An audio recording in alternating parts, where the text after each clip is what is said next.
Nii. Ja tund algab. Davai, squad. Alustame tunniga.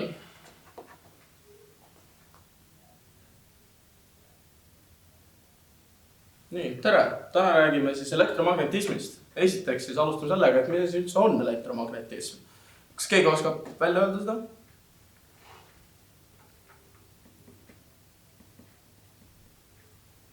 Okei. Elektromagnetism on siis füüsikaharu, mis uurib elektri- ja magnetväljade omavahelisi suhteid. Nii siis, nagu me kõik teame, siis osakestel on siis kas positiivne või negatiivne laeng või see on osakesed neutraalsed. Nii, siis nüüd vastastikused laengud omavahel tõmbuvad ja samalaengulised omavahel tõukuvad. Nii siis tänu just nendele tõmmetele ja tõugetele püsivadki siis aatomid ja ained koos. Kas seni on mingeid küsimusi tekkinud?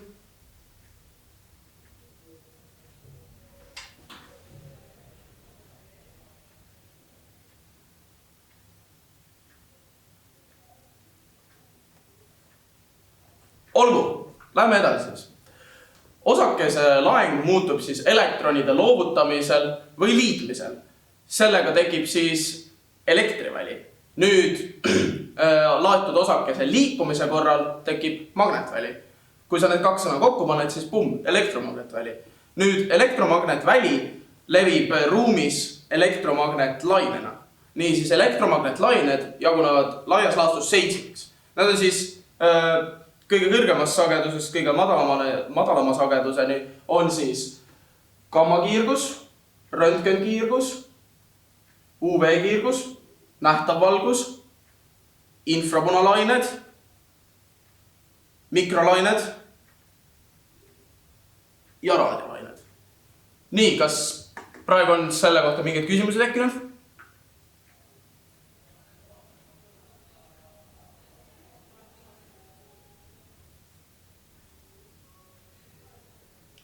Nii, aga alustame siis kõrgemast sagedusest. Kõigepealt siis gammakiirgus. Gammakiirgust põhiliselt rakendatakse siis vähiravis. Järgnevaks siis röntgenkiirgus, mis uskuge või ärge uskuge, aga röntgenkiirgust kasutatakse röntgenis. Või no üldisemalt meditsiinis, aga põhiliselt röntgenis. Väga crazy, olen teadlik. Nii, järgnevaks UV-kiirgus on see, mis levib päikselt ja mis aitab näiteks, kui sa suvel päevitad pruuniks saada. Nii ja siis muidugi nähtav valgus, mis on kõige igavam, see on see, mis me näeme lihtsalt. Nii, kas nähtavast valgust kõrgema sagedusega elektromagnetlainete kohta on mingeid küsimusi tekkinud?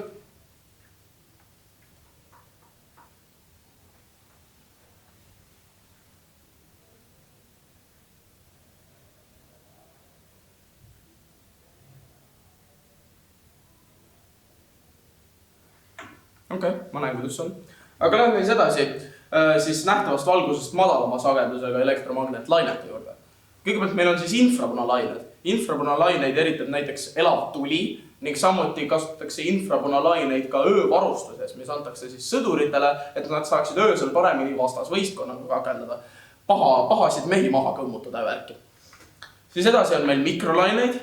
Mikrolaineid kasutatakse siis sidetornides ning samuti on mikrolained ka nüüd uskuge või ärge uskuge ja see ei kõla üldse nii hullult. See kõlab väga hullult, ma tegin nalja, aga see ei ole tegelikult nii hull. Mikrolaineid kasutatakse mikrolaine ahjudes, nii calm down. Ärge muretsege selle pärast. Ja lõpuks on meil siis raadiolained ja raadiolaineid siis, kuidas seda nüüd sõnastadagi, raadiolained aitavad inimkonnal saada osa totaalsest ülestõusust, jumalikust valgustusest läbi siis vallalise kaunitari. Sest et just raadiolained aitavad telekal, raadiol ja nii edasi töötada. Nii siis, kui minna nüüd tõmmata veits take a step back, vaadata suuremat plaani, siis tervet planeeti ümbritseb magnetväli, mis kaitseb siis planeet Maad, päikeselt tuleva UV-radiatsiooni eest.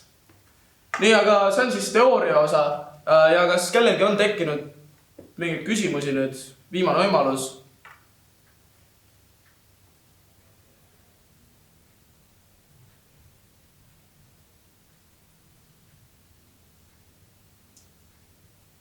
Kuskilt nägin midagi, et kas me nendest elektromagnetväljadest võiks ka rääkida, palun?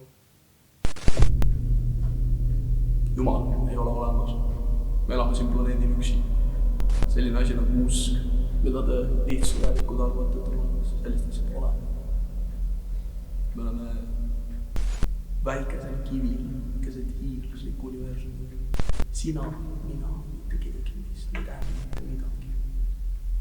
Sa sured ja varem kui hiljem sind unustatakse täielikult. Sa arvad, et sa jätad meile maha.